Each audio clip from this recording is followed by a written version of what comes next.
এটা আল্লাহর জন্য হচ্ছে কিনা এই জিনিসটা আল্লাহ পাক দেখতে চায়।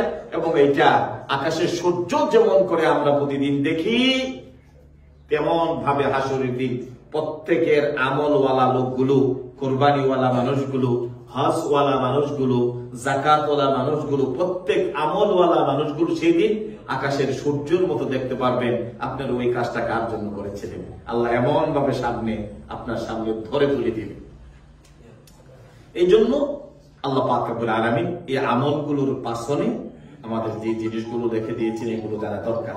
তো জানতে গেলে আমাদেরকে যে বিষয়গুলো, সেটা হলো, এক নম্বর হলো যে আল্লাহ পাক রব্বুল আলামিন যে কোরবানির বিষয়গুলো আপনাদেরকে নিয়ে আলোচনা করছিলাম। ইব্রাহিম আলাইহিস সালাম আল্লাহর কাছে তার আমলটা, তার এই যে বন্দেগীটা, এটা সে কিভাবে করেছিল এটা আল্লাহ বর্ণনা করেছেন কোরআনুল কারীমের মধ্যে। সুবহানাল্লাহ। যেই কারণে আল্লাহ রাব্বুল আলামিন ইব্রাহিম আলাইহিস সালামকে আল্লাহর বন্ধু বানাইছে। সুবহানাল্লাহ। যেই জন্য আল্লাহ রাব্বুল আলামিন তার কোরবানিকে, তার কলিজার টুকরা সন্তান কুরবানি দিতে গেলেন, কুরবানি সন্তান কুরবানি না হইয়া আল্লাহ জান্নাতি দুম্বা পাঠাইয়া, আল্লাহ জান্নাতি দুম্বা দিয়ে আল্লাহ নিজে ফেরেশতার মাধ্যমে কুরবানি কবুল করে নিলেন। সুবহানাল্লাহ।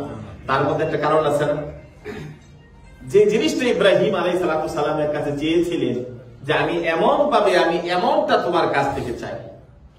আল্লাহ নবী হযরত ইব্রাহিম আলাইহিস সালাম ওনার জীবনে আল্লাহ যত পরীক্ষা করেছেন সব পরীক্ষায় এমন ভাবে উনি দিয়েছেন, ওই পরীক্ষা দিতে যাইয়া একটি বারের জন্য আমার আল্লাহ রাব্বুল আলামিনের কোন জায়গাতে আমার আল্লাহ এই কাজটুকুন কবুল করতে একটু দেরি করবেন, এই কাজটুকুন ইব্রাহিম নবী করেন নাই।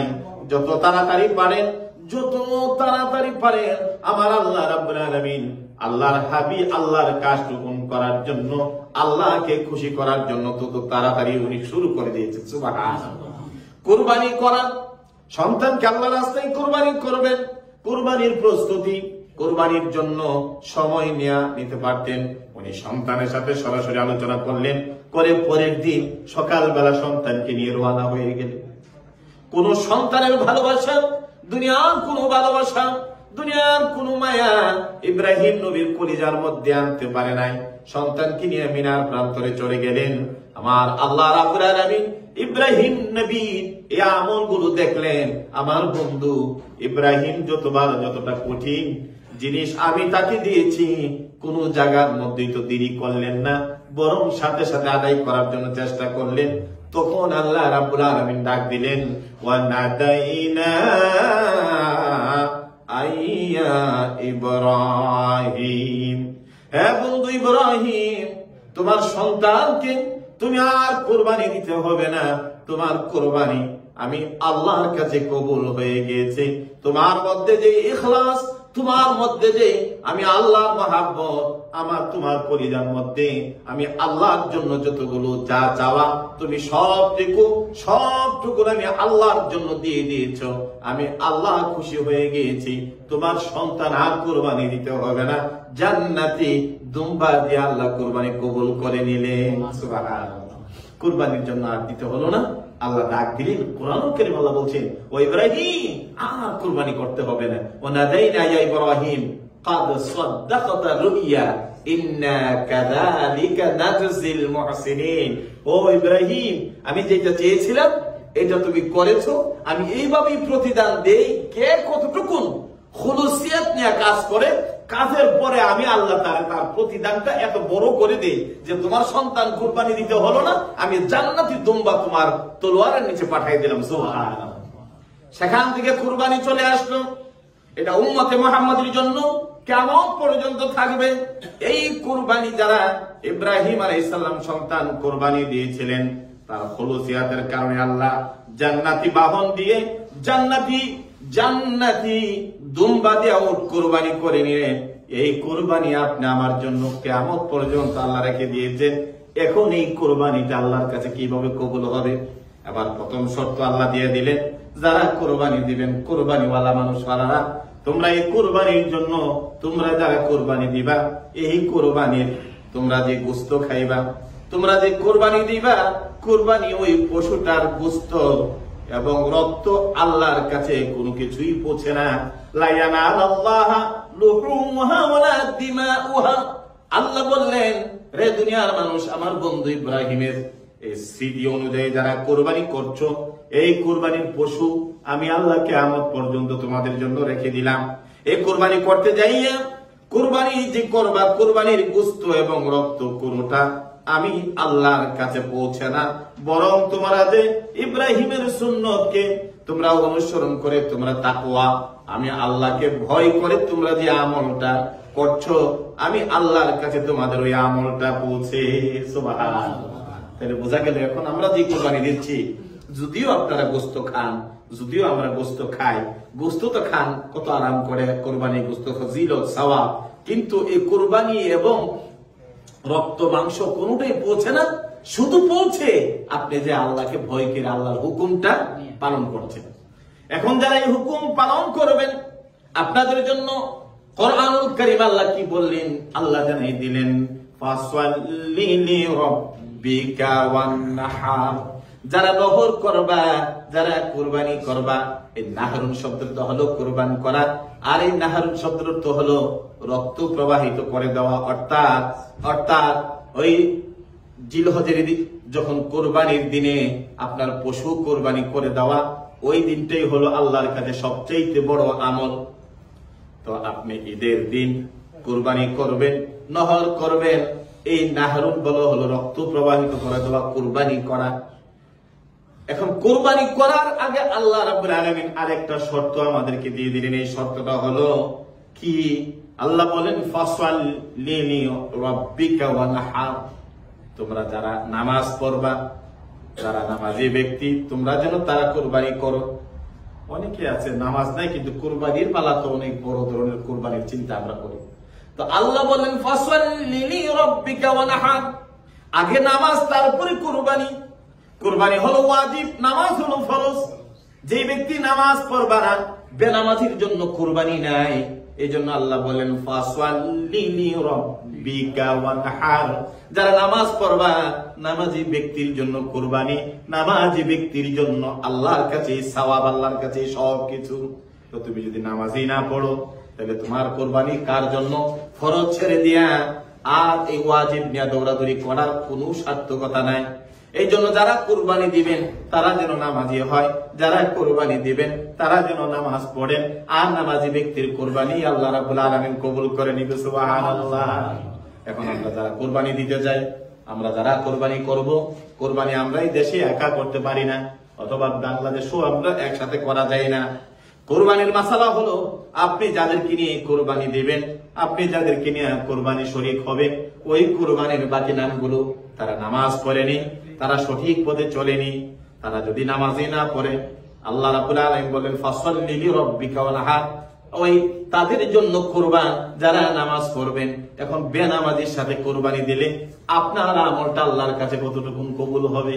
একজন বেনামাজি থাকলে আরো 6 জনের কোরবানিটা তো বরবাদ হয়ে যাবে। এই জন্য আমরা যখন নামগুলো দেই, আমরা দেখবো ভাইটা নামাজ পড়ে কিনা, ওই ব্যক্তি নামাজে কিনা, ওই ব্যক্তির জন্য যেন আমার কোরবানিটা যেন বরবাদ না হয়ে যায়। কোরবানির আমলটা এটা সাধারণ আমল নয়।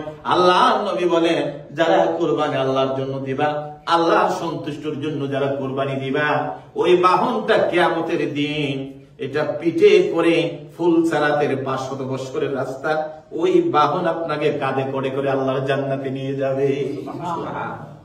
যারা কোরবানি দিবেন, কোরবানির পশুর মধ্যে যতটা পশম থাকবে, যতটা লোম থাকবে, ততটা সওয়াব আপনার আমল নামার মধ্যে লেখা হবে। কিন্তু অন্য কোন মানুষের জন্য আপনার আমলটা যেন বরবাদ না হয়ে যায়, বেনামাজির জন্য যেন আপনার কোরবানিটা বরবাদ না হয়ে যায়। এই জন্য কোরবানি দেওয়ার সময় নামগুলো ভালো করে দেখতে হবে, ওই ব্যক্তিটা নামাজি কিনা, ওই ব্যক্তি আল্লাহওয়ালা কিনা। যদি ওই রকম পান, সবচাইতে ভালো নামাজির সাথে কোরবানিটা দেওয়া ভালো। এটা সবসময় আমাদেরকে খেয়াল রাখতে হবে। এই জন্যই তো আল্লাহ বললেন, ফাসাল্লি লিরাব্বিকা ওয়ানহার। যে ব্যক্তি তোমরা নামাজ পড়ো আর আল্লাহ রাস্তায় কোরবানি করো, যেখানে নামাজের কথা আগে আল্লাহ বললেন, কোরবানির কথা পরে বললেন। এই জন্য কোরবানির ব্যাপারটা বড় সেনসিটিভ। যারা কোরবানি দিবেন, এই কোরবানি যেন শরীক হয়ে দিলে যেন ব্যক্তিগুলো নামাজি হয়। অথবা যদি আপনি একা কুরবানি দেন, আপনি যেন আগে নামাজ শুরু করেন, তারপরে যেন আপনার কুরবানিটা শুরু হয়। নামাজ বাদ দিয়া কুরবানি করা, কুরবানির বড় বড় পশু কিনে এটা দেখানোর কোন যৌক্তিকতা নাই। এই জন্য যিনি নামাজি তিনি কুরবানি দেন ওয়ালা, তিনি কুরবানি দিবেন, আর তার কুরবানি আল্লাহর কাছে কবুল হবে। এই জন্য আমার ভাইটা, আমি যে জিনিসগুলো বলতেছিলাম আল্লাহর কাছে কুরবানিটা কবুল হওয়ার জন্য যে জিনিসটা আমাদেরকে আল্লাহ রাব্বুল আলামিন দুইটা জিনিস সংযুক্ত করে দিলেন। কয়টা? দুইটা জিনিস সংযুক্ত করে দিলেন। এই জিনিসগুলো যাদের কাছে থাকবে আল্লাহ রাব্বুল আলামিন তাদের আমলগুলো, তাদের কুরবানিগুলো কবুল করে নেবেন। এক নম্বরে আল্লাহ রাব্বুল আলামিন কোরআনুল কারীমের মধ্যে জানিয়ে দিলেন, ইন্নামা ইয়াতাকাব্বালুল্লাহু মিনাল মুত্তাকিন। আল্লাহর কাছে ওই ব্যক্তির নামাজ, ওই ব্যক্তির কুরবানি, ওই ব্যক্তির হজ, ওই ব্যক্তির যাকাত, ওই ব্যক্তির ইমামতি, ওই ব্যক্তির সমস্ত কিছু কবুল হবে যেই ব্যক্তি ইন্নামা ইয়াতাকাব্বালুল্লাহু মিনাল মুত্তাকিন। আগে নিজের নফসকে জিজ্ঞাসা করেন আপনি মুত্তাকি কিনা। আপনি যে ব্যক্তি মুত্তাকি, মুত্তাকি ব্যক্তির পক্ষ থেকে আল্লাহ রাব্বুল আলামিন কুরবানি কবুল করেন, মুত্তাকি ব্যক্তির পক্ষ থেকে আল্লাহ হজ কবুল করেন, মুত্তাকি ব্যক্তির পক্ষ থেকে আল্লাহ যাকাত কবুল করেন। এইভাবে জীবনের যতগুলো নেক আমল আছে প্রত্যেকটা আমল আল্লাহ রাব্বুল আলামিন মুত্তাকিন ব্যক্তির পক্ষ থেকে কবুল করে। সুবহানাল্লাহ। মুত্তাকি কারা? মুত্তাকি হলো যারা আল্লাহকে ভয় করে। আল্লাহকে যারা ভয় করে, যারা এই আমলগুলো করেন। কুরবানি দিবেন কাকে ভয় করে? আল্লাহকে ভয় করে। এই ভয় যদি আল্লাহকে ছাড়া গরু, পশু, নিজে খাওয়া, দেখানো, এই যেগুলো যদি হয় তাহলে ওই কুরবানি আল্লাহর কাছে কবুল হবে না। তাহলে যেগুলো আমল কবুল হওয়ার জন্য প্রথম যে শর্তটা দিলেন, এই শর্ত হলো যে আপনি কি হতে হবে? আপনি নামাজি হতে হবে আর মুত্তাকি হতে হবে। মুত্তাকি ব্যক্তির জন্য আল্লাহ রাব্বুল আলামিন তার কুরবানি কবুল করে নেন। আর যদি মুত্তাকি না হন তাহলে ওই ব্যক্তির কুরবানি আল্লাহর কাছে কবুল হবে না। এই জন্য আমার ভাইরা, যারা আমরা যারা কুরবানি দিচ্ছি, আল্লাহ তুমি মুত্তাকিদের যাদের কুরবানি তুমি কবুল করো, আল্লাহ ওই সমস্ত বান্দাদের সাথে আমাদেরকে সংযুক্ত করে আমাদেরকে আল্লাহ তুমি কবুল করে নাও। সুবহানাল্লাহ। কারণ আল্লাহ পাক রব্বুল আলামিন বলছেন, ইন্নামা ইয়াতাকাব্বালুল্লাহ, নিশ্চয়ই আল্লাহ কবুল করে নেন মুত্তাকিদের পক্ষ থেকে তার প্রত্যেকটা আমল। সুবহানাল্লাহ। এটা তো চারটিখানি কথা, আপনি তো সাধারণ কথা না, এটা যেহেতু অনেক বড় কথা। আল্লাহ পাক কবুল করে নেন এই ডিক্লেয়ার দিয়ে দিলেন, আপনি রেজাল্টটা জেনে ফেললেন যে একজন মুত্তাকির পক্ষ থেকে আল্লাহ পাক তার আমলগুলো কবুল করেন। তাহলে আপনাকে যারা কুরবানি দিবেন, কুরবানি দিয়ে নেওয়ার আগে শর্ত হলো আপনি মুত্তাকি হন। আর মুত্তাকি হলো আল্লাহকে ভয় করা। কি করা? আমার কুরবানি আল্লাহকে ভয় করে করব। আল্লাহ দুনিয়ার কোন মানুষকে দেখানোর জন্য না, দুনিয়ার মানুষকে বলার জন্য না, আমি তোমাকে শুধু ভয় করে আমার এই কুরবানি। যারা হাজী সাহেবরা হজে যাচ্ছেন, কাউকে জানানোর জন্য নয়, কাউকে বোঝানোর জন্য নয়, আল্লাহ হাজার হাজার মানুষ থেকে, লক্ষ কোটি মানুষ থেকে আল্লাহ তুমি আমাকে সম্পদশালী করেছো, তুমি আমাকে অর্থ দিয়েছো, তুমি আমাকে সম্পদের মালিক বানিয়েছো। কত মানুষ ভালো করে খাইতে পারে না, বাড়ি নাই, ঘর নাই, কত কিছু নাই। আজকে তোমার বাড়িতে আসা যাওয়ার মতো আল্লাহ তুমি আমার অর্থের মালিক বানিয়েছো। এই জন্য আল্লাহ শুকরিয়া আদায় করে রব্বুল আলামিন শুধু তুমি মনিবকে ভয় করে তুমি আমাকে হাজার হাজার মানুষ থেকে আমাকে তুমি ধনী বানিয়েছো। কারণ আল্লাহ পাঁচটা জিনিসের মধ্যে তিনটা জিনিস সবার উপরে, আর দুইটা জিনিস আল্লাহ রাব্বুল আলামিন ধনীদের জন্য নির্ধারণ করেছে। ইসলামের রুকন পাঁচটা, এই পাঁচটা জিনিসের মধ্যে পাঁচটার মধ্যে তিনটা সবার উপরে, এটা গরিব ধনী সবার জন্য। আর দুইটা জিনিস আল্লাহ রাব্বুল আলামিন গরিব থেকে মাওকুফ করে দিয়েছে। এই দুইটা জিনিস গরিবের উপর না। যদি আপনি গরিব হয়ে যান, গরিবের উপর যাকাত ফরজ না। আপনি গরিব মানুষের জন্য হজ ফরজ না। তাহলে হজ এবং যাকাত এই দুইটা জিনিস আল্লাহ যাদেরকে ধনী করেছেন, ধনীদের জন্য আল্লাহ রাব্বুল আলামিন এই ফরজ করেছেন। সুবহানাল্লাহ। তাহলে হাজার হাজার লক্ষ লক্ষ মানুষের মধ্যে থেকে আল্লাহ রাব্বুল আলামিন আপনাকে ধনী বানিয়েছেন আল্লাহর বাড়িতে যাওয়ার জন্য, আল্লাহর ঘরে যাওয়ার জন্য আল্লাহ সুযোগ করে দিয়েছেন, ধনীদের কাতারে আপনার নামটা দিয়েছেন। এই জন্য আল্লাহ রাব্বুল আলামিনের শুকরিয়া আদায় করবেন। আল্লাহ হাজার হাজার মানুষ থেকে আমাকে ধনী বানাইয়া তোমার ঘরের জিয়ারতকারী বানাইলা, এই জন্য তোমার শুকরিয়া আদায় করলাম। আল্লাহ মানুষকে দেখানোর জন্য না, তোমাকে ভয় করে, তোমাকে ভালোবেসে রাব্বুল আলামিন তোমার বাড়িতে যাচ্ছি। সুবহানাল্লাহ। এই জন্য এইটুকুন যদি তুমি কলিজার মধ্যে যদি জায়গা দিতে পারো, তোমার হজ আল্লাহর কাছে কবুল হয়ে যাবে। আর 2 নম্বর হলো হাজী সাপরা যারা হজে যাবেন, যাওয়ার পরে যে জিনিসটা বারবার আল্লাহ রাসূল আমাদেরকে বলেছেন, তোমরা আল্লাহর কাছে দোয়া করবা, আল্লাহ আল্লাহুম্মা তাকাব্বাল হাজ্জুল মাবরুর, আল্লাহ তুমি হজ্জে মাবরুর আমাদের জন্য কবুল করো। সাহাবীরা বলল, ইয়া রাসূলুল্লাহ মা মা'নাল হাজ্জুল মাবরুর, কোনটা হজ্জে মাবরুর, কোনটা কিভাবে করলেন? আল্লাহ নবী বলেন, যারা ইহরামের কাপড় পরে আল্লাহর বাড়িতে রওনা হয়ে গেল আর আল্লাহর বাড়ির হজ করে আসা পর্যন্ত তার দ্বারা কোনো গুনাহ কাজ হলো না, কারো গীবত করলো না, কারোর মন্দ কথা বললো না, কারোর সাথে ব্যবহারটা খারাপ করলো না, কারোর সাথে কোনো দুর্ব্যবহার করলো না। ওই সময়টা আল্লাহর ইবাদত, আল্লাহর বন্দেগীতে চোখের পানি দিয়া বাসায়া বাসায়া আল্লাহর ঘর দেখে দেখে আল্লাহর কাছে কেঁদে কেঁদে সময়টুকুন কাটিয়েছে। আল্লাহ বাড়ির সামনে চোখের পানি দেয়া, আল্লাহর ঘরের সামনে হৃদয় বুকটা বাসিয়েছে, তারা ওই তো হজ্জে মাবরুর ওয়ালা। এই জন্য হোটেলের মধ্যে বসে বসে যেন তুমি কোন পাপাচারের, কোন ধরনের গীবত, কোন ধরনের কথা, আপনার যেন ওই ধরনের গুনার কোন কাজ না হয়। যদি এই কাজগুলো যদি সঠিকভাবে আল্লাহকে ভয় করে যদি করে আসতে পারো, আল্লাহ নবী বলল আমার উম্মতের মধ্যে তার হজটাই হজ্জে মাবরুর। অর্থাৎ হজ্জে মাবরুর হলো যে হজ আল্লাহর কাছে কবুল হয়ে গিয়েছে। সুবহানাল্লাহ। আর যদি হজ কবুল হয়ে যায়, তুমি কি রকম ভাবে আসবা? আল্লাহ নবী বললেন হজে মাবরুর ওয়ালা হলো ওই ব্যক্তির তুলনা আল্লাহর কাছে এমন হয়ে যায় বলে, কেমন? মায়ের পেটের ভিতর থেকে সন্তান ভূমিষ্ঠ হলে যেমন তার কোনো গুনাহ থাকে না, তেমন করে হজ্জে মাবরুর ব্যক্তি যখন বাড়িতে ফিরে আল্লাহ রাব্বুল আলামিন তাকে নিষ্পাপ করে ওই বাড়িতে পৌঁছায় দেয়। তাইলে বোঝা গেল যারা হজ করতে যাবেন, যাই আসে কোনো গুনার কাজ করতে পারবেন না। এখন বিশেষ করে বাংলাদেশের হাজিদের দেখছি, আপনার আসার পরে হোটেলের মধ্যে খাবার দেওয়ার কথা 2 বেলা অথবা 3 বেলা, সকালে প্রস্তুত দিবে, দুপুর বেলা ভাত, রাত্রে খাসির মাংস, অনেক কিছু মেনু কিন্তু দেবে। আসার পরে দেখা যায় আর মেনটেনেন্সটা করতে পারে না। তো ওখানে আল্লাহর ঘরের সামনে আমার ভাইয়া বলছিল, বলে আল্লাহর ঘরের সামনে তো ঠ্যাং কাট, দেশে যাওয়ার পরে তোমার ঠ্যাং গুলো আগে কাটবো। বলে কি জন্য তুমি 3 বেলার কথা বলে 1 বেলার কথা বলেছো? ওই ঠ্যাং কাটার চিন্তা নিয়ে যারা যান, এই সমস্ত শব্দ যাদের উচ্চারিত হয়, খোদার কসম তাদের হজ আল্লাহর কাছে কবুল হবে না।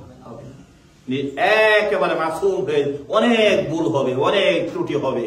এই জন্য আমরা হজে যাওয়ার আগে আমাদের উস্তাদরা বলেছিল, এয়ারপোর্টে যখন যাইবা, বিভিন্ন জায়গাতে যখন যাইবা, একদম মাসুম বাচ্চার মতো ঘন্টার পর ঘন্টা দাঁড়ায় থাকতে হবে, কিন্তু কোনো কথা বলা যাবে না। সাবরুন জামিল, ধৈর্য ধারণ করতে হবে। আপনারা যারা ইউরোপে যান, আপনাদের জন্য এত কষ্ট হয় না, খুব দ্রুত হয়ে যায়, কিন্তু বাংলাদেশ এশিয়া থেকে আসলে ঘন্টার পর ঘন্টা কি করতে হয়? দাঁড়ায় থাকতে হয়, বসে থাকতে হয়। এই জন্য ওই হজে যাওয়ার পরে যেন রাসূল বলছেন, যে হজের মধ্যে গুনাহ থাকবে ওই হজে মাবরুর হবে না। হজে যাওয়ার পরে আপনার কথা, আপনার ব্যবহার, আপনার আচরণ সবগুলো যেন একেবারে আল্লাহকে ভয় করে যেন হয়, এবং যে লোকে নিয়ে আসছে ওই লোকের যেন পরে দেশে আইসে সেটা তাকে মারবেন, তাকে ধরবেন, তাকে এই করবেন সেই করবেন, এইগুলো টোটালি ফেরগেসেন হয়ে যেতে হবে। কারণ এই ধরনের কোন চিন্তা, কোন কথা যদি ও জায়গার মধ্যে কোন গুনার কথা যদি হয়ে যায়, কোন গুনার কাজ যদি হয়ে যায়, তাহলে ওই ব্যক্তির হজটা হজে মাবরুর হবে না। শুধু একটা পয়েন্ট বললাম, আরো তো বহু ধরনের আছে। সেখানে হোটেলে পয়সা সমূহ আছে, আপনার বাংলাদেশের রাজনীতি, বার্লিনের রাজনীতি, সব রাজনীতির সাথে সংযুক্ত হয়ে গেছেন, তাহলে তো আপনার আর কিছু হইল না। ওখানে যাওয়ার পরে মোবাইলটা টোটালি বন্ধ। তৃতীয়ত হলো, আপনি অনেকে আছে যাওয়ার পরে আল্লাহর ঘরটা চুমা দিচ্ছেন, আবার ফটো সেশন চলছে আপনার, তাহলে খলুসিয়াতটা থাকতেছে না। এগুলো একান্ত ভাবে যে দরকার হয় কোথাও দাঁড়ায় 2 মিনিটের জন্য মহাব্বত করে কয়েক মিনিট ভিডিও করে আপনি পরে নিজের স্মৃতিটা দেখার জন্য এহরাম পরে আর আপনি এই আল্লাহর ঘর ধরতেছেন, মানুষের ভিড়ের মধ্যে হাত দিতেছেন, আবার এদিকটা ফটো সেশন শুরু হয়েছে, এগুলোর মধ্যে তাকওয়া থাকে না।